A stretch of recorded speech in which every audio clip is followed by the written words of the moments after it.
জান্নাত আল্লাহর পক্ষ থেকে মুমিনদের জন্য এমন একটি নেয়ামত যা কোনো চক্ষু কখনো দেখেনি, কোনো কান কখনো শ্রবণ করেনি, এমনকি কোনো মানুষের পক্ষে কল্পনা করাও সম্ভব হবে না। সোজা কথায় জান্নাতের তুলনা কেবল জান্নাত, দুনিয়ার কোনো কিছুর সাথে তার তুলনা হয় না। এই ভিডিওতে আমরা কোরআনের আলোকে সেই জান্নাতের বর্ণনা শুনব, যার দৃশ্যগুলো শক্তিশালী এআই দ্বারা তৈরি, যা কেবল বোঝার সুবিধার্থে প্রতীকী রূপে ব্যবহার করা হবে। ভয়াবহ হাসরের ময়দানে যখন মানুষের জীবনের প্রতিটি কর্মের হিসাব নেওয়া হবে, তখন কারো ভাগ্যে জান্নাত নির্ধারিত হবে, আবার কারো ভাগ্যে জাহান্নাম। এবার কল্পনা করুন, আল্লাহর রহমতে আপনি সেই সৌভাগ্যবান বান্দাদের একজন যাদের জান্নাত নসিব হয়েছে। আপনি দাঁড়িয়ে আছেন জান্নাতের দরজায়। চিরশান্তির সুন্দর জীবন কয়েক কদম দূরেই আপনার জন্য অপেক্ষা করছে, কিন্তু ভেতরে প্রবেশের আগে আপনাকে সম্পূর্ণভাবে পরিশুদ্ধ হতে হবে। আপনার শরীর থেকে দুনিয়ার সব অবশিষ্ট দূর করতে হবে। তখন আপনাকে বিশেষ এক নদীতে গোসল করানো হবে। সেই নদীর পানি আপনার সব দুর্বলতা ও ত্রুটি দূর করে ফেলবে। আপনার শরীরের সব লোম অদৃশ্য হয়ে যাবে, দাড়ি, গোঁফ, এমনকি শরীরের অন্যান্য পশমও উধাও হয়ে যাবে। ফলে আপনি হবেন ৩৩ বছরের টকবগে সুদর্শন মানুষ। কিন্তু এখনও আপনি পুরোপুরি প্রস্তুত নন, আরও কিছু ধাপ বাকি আছে। অতঃপর আপনার জন্য প্রস্তুত করা বিশেষ এক ঝর্ণা থেকে আপনি পানি পান করবেন। এতে আপনি হবেন সম্পূর্ণ পবিত্র, ভিতর থেকে এবং বাহির থেকে পুরোপুরি জান্নাতের জন্য প্রস্তুত। তারপর আপনি দাঁড়াবেন সেই ফেরেশতার সামনে, যার দায়িত্ব হলো আপনার জন্য দরজা খুলে দেওয়া। তার নাম হলো রিদওয়ান। যাই হোক, জান্নাতের দরজার কথা বলতে গেলে জান্নাতের মোট ৮টি দরজা রয়েছে। প্রতিটি দরজা দিয়ে মানুষ জান্নাতে প্রবেশ করবে ভিন্ন ভিন্ন আমলের ভিত্তিতে। আপনি কোন দরজাতে প্রবেশ করবেন তা নির্ভর করবে আপনার আমল ও এই দুনিয়ায় তুমি কেমন জীবন কাটালে তার উপর। জান্নাতের প্রতিটি দরজার আলাদা আলাদা নাম রয়েছে, তবে সবগুলোর উপরে একই বাক্য লেখা, লা ইলাহা ইল্লাল্লাহু মুহাম্মাদুর রাসূলুল্লাহ। যারা দুনিয়াতে নিয়মিত নামাজ আদায় করেছে তারা প্রবেশ করবে সালাত নামক দরজা দিয়ে। আর দ্বিতীয় দরজা রাইয়ান, যারা রোজা রেখেছে এই দরজা তাদের জন্য। তৃতীয় দরজা হলো সাদাকা দরজা, যারা সবসময় অল্প হলেও দান করেছে এই দরজা তাদের জন্য। চতুর্থ দরজা হলো জিহাদ দরজা, যারা আল্লাহর পথে সংগ্রাম করেছে তাদের জন্য এই দরজা। পঞ্চম দরজা হলো হজ দরজা, যারা মক্কায় গিয়ে হজ আদায় করেছে তাদের জন্য। ষষ্ঠ দরজা হলো কাজিমুল গাইজ দরজা, যারা সবচেয়ে কঠিন মুহূর্তেও নিজেদের রাগ নিয়ন্ত্রণ করেছে এই দরজা কেবল তাদের জন্য। সপ্তম দরজা হলো আমান দরজা, যারা হিসাব নিকাশ ছাড়াই জান্নাতে প্রবেশ করবে এই দরজা তাদের জন্য। আর অষ্টম দরজা হলো জিকির দরজা, যাদের হৃদয় সর্বদা আল্লাহকে স্মরণ করেছে এই দরজা তাদের জন্য। যখন জান্নাতীরা দাঁড়িয়ে থাকবে তাদের নিজ নিজ দরজার সামনে, তখন জান্নাতের দরজা খুলতে শুরু করবে। তখন আপনি অনুভব করবেন এক মৃদু উষ্ণ বাতাস আপনার মুখে লাগছে, এমন বাতাস আপনি কখনো অনুভব করেননি। তারপর সেই সুবাস এমন যে আপনার আত্মাকে ছুঁয়ে যায়, এত সুন্দর, এত অনন্য যে প্রায় আপনি মূর্ছা যাবেন। দুনিয়ার সবচেয়ে উৎকৃষ্ট সুগন্ধিও তার সাথে তুলনা করা যায় না। সব ব্যথা, অনুশোচনা আর দুঃখ আপনার ভেতর থেকে মুছে ফেলা হবে।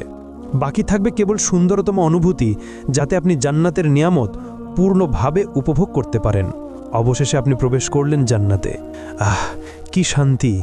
আপনার জন্য সেখানে আছে জীবন, যার কখনো শেষ হবে না। আপনার জন্য আছে স্বাস্থ্য, ফলে আর কখনো অসুস্থ হবেন না। আপনার জন্য আছে যৌবন, ফলে আর কখনো বুড়ো হবেন না। আপনার জন্য আছে সুখ, ফলে আর কখনো দুঃখ পাবেন না। আপনি জান্নাতে প্রবেশ করতেই ফেরেশতারা আপনাকে স্বাগত জানাবে আর বলবে, আল্লাহর পক্ষ থেকে তোমার উপর শান্তি বর্ষিত হোক, স্বাগতম, এখানে চিরকাল থাকো। প্রথমে আপনাকে দেওয়া হবে প্রাসাদ, বাগান ও পুকুর সহ।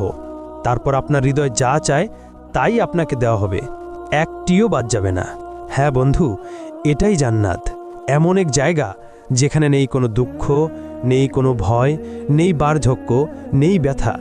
এমন এক জায়গা যেখানে রয়েছে সব সৌন্দর্য যা আপনি জানেন এবং জানেন না। আপনি বসবাস করবেন এমন ঘরে যা তৈরি হয়েছে সোনা ও রূপার ইট দিয়ে। মরক্কা হিসেবে ব্যবহার হয়েছে মিশক, কঙ্কর হলো মুক্তা ও রুবি এবং মাটি হলো জাফরানের। আপনি ফিরে এসেছেন সেই জায়গায় যেখানে আপনার সৃষ্টি হয়েছিল প্রথমবার। অতঃপর ফেরেশতারা আপনার সাথে কথা বলবে, তারা জিজ্ঞেস করবে, সবে তুমি জান্নাতে প্রবেশ করেছো, এখন বলো তুমি কি চাও? উত্তরে আপনি বলবেন, আমি ইতোমধ্যেই আমার রবের অসংখ্য নিয়ামত ও উপহার দেখেছি, আমাকে আরেকটু সামনে যেতে দাও এবং আরও উপভোগ করতে দাও। তখন ফেরেশতারা উত্তর দিবে, এগুলো তো কেবল সূচনা, তুমি এখনো কিছুই দেখোনি, এর চেয়েও মহান নেয়ামত তোমার জন্য অপেক্ষা করছে। অতঃপর আপনি এগিয়ে চললেন। আপনার সামনে উদিত হলো এক প্রাসাদ, যা পুরোপুরি খাঁটি সোনার তৈরি। এর বারান্দাগুলো মুক্তার মতো ঝলমল করছে। আপনি যতই কাছে যান, কিছু দাসদাসী উপস্থিত হয়। তাদের রূপ যেন ছড়িয়ে থাকা মুক্তার মতো। তারা হাতে ধরে আছে রূপার থালা ও সোনার পাত্র। তারা সালামের মাধ্যমে আপনাকে অভ্যর্থনা জানায়। আপনিও সালামের জবাব দিলেন। আপনি সিদ্ধান্ত নিলেন এখানেই থেকে যেতে, কিন্তু ফেরেশতারা বলল, এর চেয়েও মহান নেয়ামত সামনে আছে, চলতে থাকো। ফলে অবাক হয়ে আপনি আবার হাঁটতে লাগলেন। এবার আপনি দেখলেন আরেকটি প্রাসাদ, যা লালচে রুবি দিয়ে গড়া, এত পরিষ্কার আর উজ্জ্বল যে বাহির থেকে ভিতরের অংশ দেখা যায়। তারপর আপনি তার ভেতরে প্রবেশ করলেন। ভেতরে আছে ৭০,০০০ কক্ষ, অপূর্ব সৌন্দর্য ভরা, যাতে আপনার আত্মা ও দেহ আনন্দে আপ্লুত হয়ে উঠল। প্রতিটি কক্ষে সাজানো আছে খাবারের থালা, ফল, মাংস, পানীয়, সবই আপনার রবের পক্ষ থেকে অসাধারণভাবে প্রস্তুত। তখন আপনি একটি ফলে কামড় দিলেন, তা আপনাকে মনে করিয়ে দেয় আপনার জীবনের প্রিয় সব স্বাদ। তবুও স্বাদটি একেবারেই নতুন, এর আগে কখনো অনুভব করেননি। আপনি এক চুমুক পানীয় পান করলেন, ফলে আপনার হৃদয় ভরে ওঠে অবর্ণনীয় সুখে। হঠাৎ একটি দরজা খুলে গেল। ভেতরে প্রবেশ করল আপনার প্রিয়জনেরা, আপনার মা, বাবা, প্রিয়তমা স্ত্রী আর সন্তানেরা। আর কি চাই? আনন্দে আপনার নিঃশ্বাস আটকে যাওয়ার মতো অবস্থা। যেসব মুমিনদের সাথে আপনি পৃথিবীতে চলাফেরা করতেন, তারাও এখন আপনার পাশে। তাদের দেহ ঝলমল করছে আর মুখে সুন্দর হাসি। চতুর্দিকে প্রাসাদ, বৃক্ষ, নদী আর নিয়ামত, সব কিছু কেবল আপনার জন্যই সাজানো। এক সীমাহীন জগৎ, যার কোনো সীমানা নেই। অতপর ফেরেশতারা আপনাকে পোশাক পরাবে, জান্নাতের জন্য বানানো বিশেষ পোশাক, সবুজ রঙের, সিল্কের মতো হালকা কিন্তু সমৃদ্ধ কারুকার্যময় ব্রোকেডের মতো ভারী। সেই পোশাকে আছে ৭০টি স্তর, প্রতিটি স্তর ভিন্ন রঙে সজ্জিত। পুরো পরিবেশ যেন এক উৎসব, যা শুধু আপনাকে স্বাগত জানানোর জন্য। শান্ত, প্রশান্ত, অসংখ্য দাসদাসী পাশে প্রস্তুত, যে কোনো মুহূর্তে সেবা দেওয়ার জন্য। আপনি বিস্ময়ে ভাবলেন, এখন আমি কি করব, কোথায় যাব? তখন এক আয়োজন শুরু হলো। একটি মেষ আনা হলো এমন এক জায়গায়, যা জান্নাতবাসী ও জাহান্নামবাসী উভয়ই দেখতে পায়। কিন্তু এই মেষ সাধারণ প্রাণী নয়, এর নাম মৃত্যু। এরপর যা ঘটে তা আপনার হৃদয়কে চিরস্থায়ী শান্তির আরও কাছাকাছি নিয়ে যায়।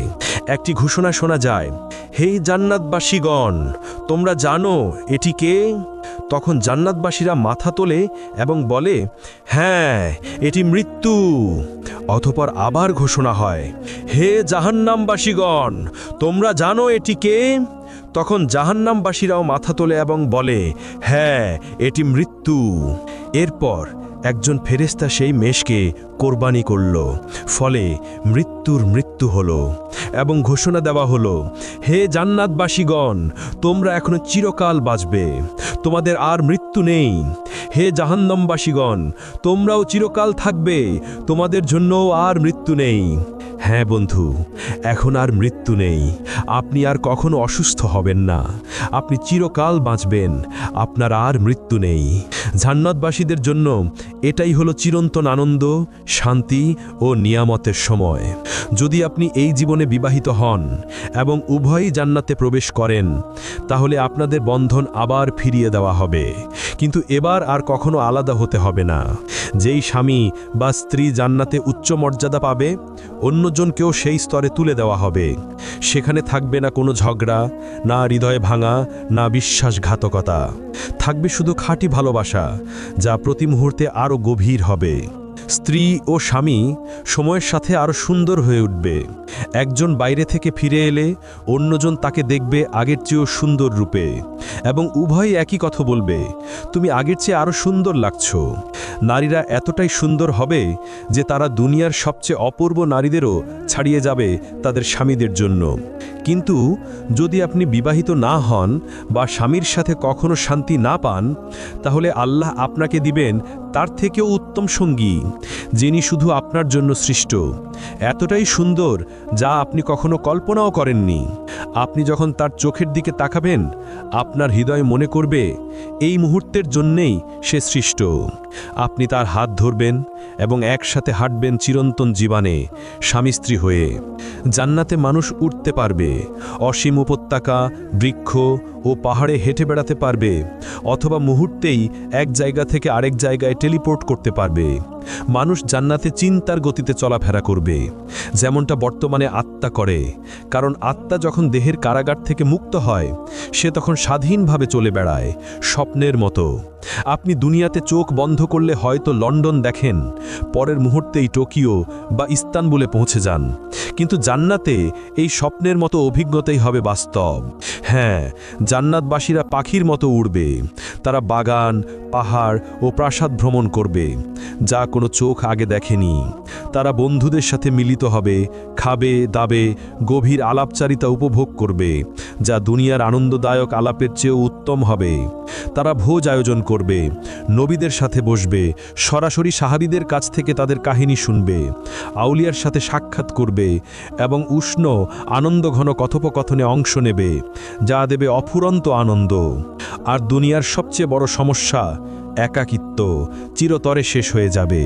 সেখানে আর কেউ একা বোধ করবে না।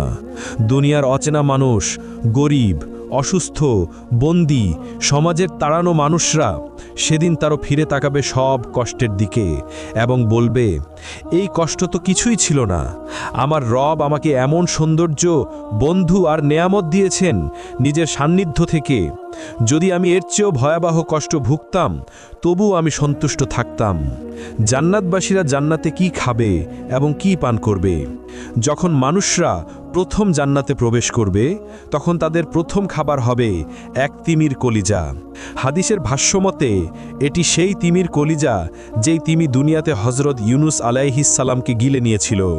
আসলে জান্নাতে কোনো খাবারের প্রয়োজন হবে না। সেখানে খাওয়া দাওয়া হবে কেবল আনন্দের জন্য। বিশেষ করে পাখির মাংস এবং ফলমূলের মধ্যে ডালিম, আঙুর, চেরি, কলা এবং খেজুর থাকবে। আর পানীয় হিসেবে থাকবে সোনার পেয়ালায় দুধ, মধু, বিশুদ্ধ পানি, কাফুর ও তাসনিম। জান্নাতবাসীরা এই নিয়ামতগুলো চিরকাল ভোগ করবে, কিন্তু কখনো ক্ষুধা বা তৃষ্ণা অনুভব করবে না। জান্নাতের মূলত 7টি স্তর রয়েছে। ইবনে আব্বাস রাদিয়াল্লাহু আনহু থেকে বর্ণিত একটি রেওয়ায়েতে আমরা এটাই জানতে পারি। প্রথম স্তর জান্নাতুল ফিরদাউস। এটি জান্নাতের সর্বোচ্চ স্তর। এটি জান্নাতের কেন্দ্রস্থলে অবস্থিত এবং সবচেয়ে মূল্যবান অংশ। এটি সরাসরি আল্লাহ আরশের নিচে। হাদিসের ভাষ্যমতে জান্নাতুল ফিরদাউসে 4টি বিভাগ রয়েছে। 2টি বিভাগে সব কিছু সোনার তৈরি, আর 2টি বিভাগে সব কিছু রূপার তৈরি। কে কে এই ফিরদাউসে প্রবেশ করবে?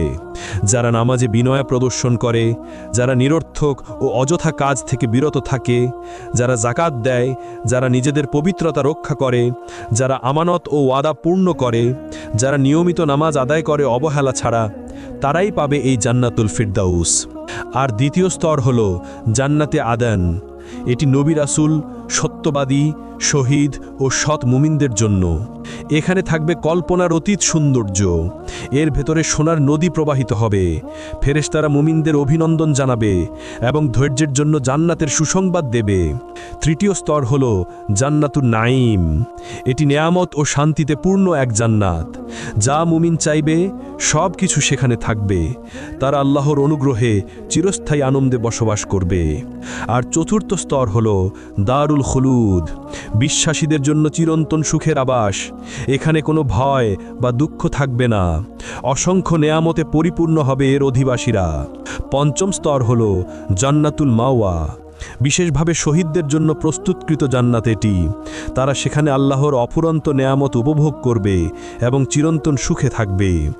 আর ষষ্ঠ স্তর হল দারুস-সালাম, বিশ্বাসীদের জন্য চিরন্তন শান্তি ও নিরাপত্তার জান্নাত, যেখানে থাকবে না কোনো ভয়, দুঃখ কিংবা কোনো মন্দ কিছু।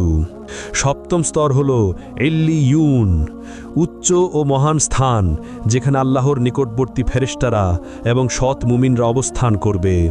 তাদের মুখমণ্ডল থেকে নির্গত আলো সমস্ত জান্নাতকে আলোকিত করে তুলবে। এমনকি জান্নাতের সেই স্তরও আলোকিত হবে যা সবচেয়ে দুর্বল মুসলিমকে দেওয়া হবে, তা হবে 10টি বিশ্বের সমান বিশাল। আর যখন জান্নাতীরা জান্নাতের উঁচু স্তরে থাকা প্রাসাদগুলোর দিকে তাকাবে, তাদের দূরত্ব এতটাই বিশাল হবে যে তারা সেগুলোকে তারার মতো দেখবে, যেমন আমরা এই দুনিয়ার আকাশে দূর থেকে তারাগুলো দেখি। তারা ধীরে ধীরে অভ্যস্ত হয়ে যাবে জান্নাতের জীবনের সাথে। চারপাশে থাকবে অমর যুবক খিদমতগাররা, যারা সবসময় তাদের সেবায় প্রস্তুত। তাদের আনন্দ দেওয়ার জন্য এবং সেবা করার জন্য আল্লাহ হুরগণকে সৃষ্টি করেছেন। তারা এতটাই পবিত্র যে কোনো মানুষ বা জিন তাদের স্পর্শ করেনি আগে। তারা এতটাই বিশেষ যে যদি তাদের মধ্যে একজনও এই দুনিয়ার কোনো সাগরে থুথু ফেলত, তাহলে দুনিয়ার সব সমুদ্র ও সাগর তাৎক্ষণিকভাবে নোনতা থেকে মিষ্টি পানিতে রূপান্তরিত হতো। জান্নাতে কেউ কখনো কোনো কিছুতে অসন্তুষ্ট হবে না এবং সেখানে হিংসা থাকবে না। জান্নাতের প্রাকৃতিক সৌন্দর্য এই দুনিয়ার যে কোনো কিছুর চেয়েও বহুগুণ শ্রেষ্ঠ। সেখানে অসংখ্য গাছ থাকবে, কিন্তু একটি গাছ বিশেষভাবে আলাদা, তা হলো তুবা গাছ। এর আকার বর্ণনাতীত। যদি একজন অশ্বারোহী দ্রুত গতিতে দৌড়াতো, তবু এর কাণ্ড অতিক্রম করতে 100 বছর লেগে যেত।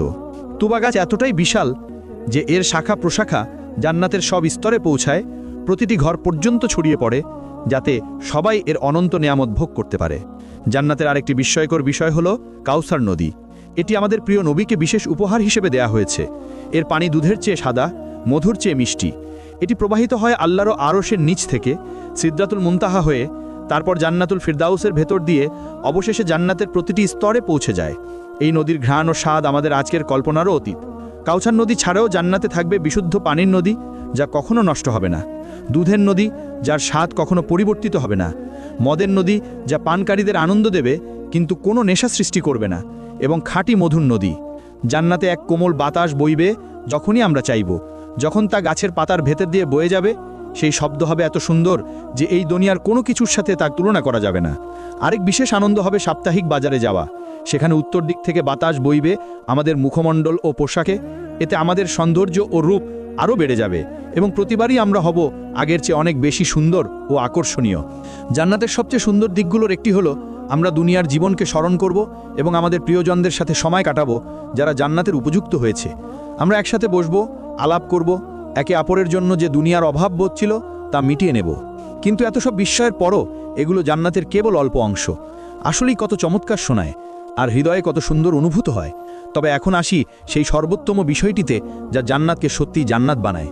এ পর্যন্ত যা বলা হলো, না প্রাসাদ, না নদী, না অফুরন্ত নেয়ামত, কোনোটিই এর সাথে তুলনীয় নয়। সবচেয়ে বড় উপহার হলো আল্লাহর মুখমণ্ডল দর্শন। জান্নাতে সেই দিনে, যা দুনিয়ার শুক্রবারের সমতুল্য, আল্লাহ জান্নাতবাসীদের নিজের উপস্থিতিতে স্বাগত জানাবেন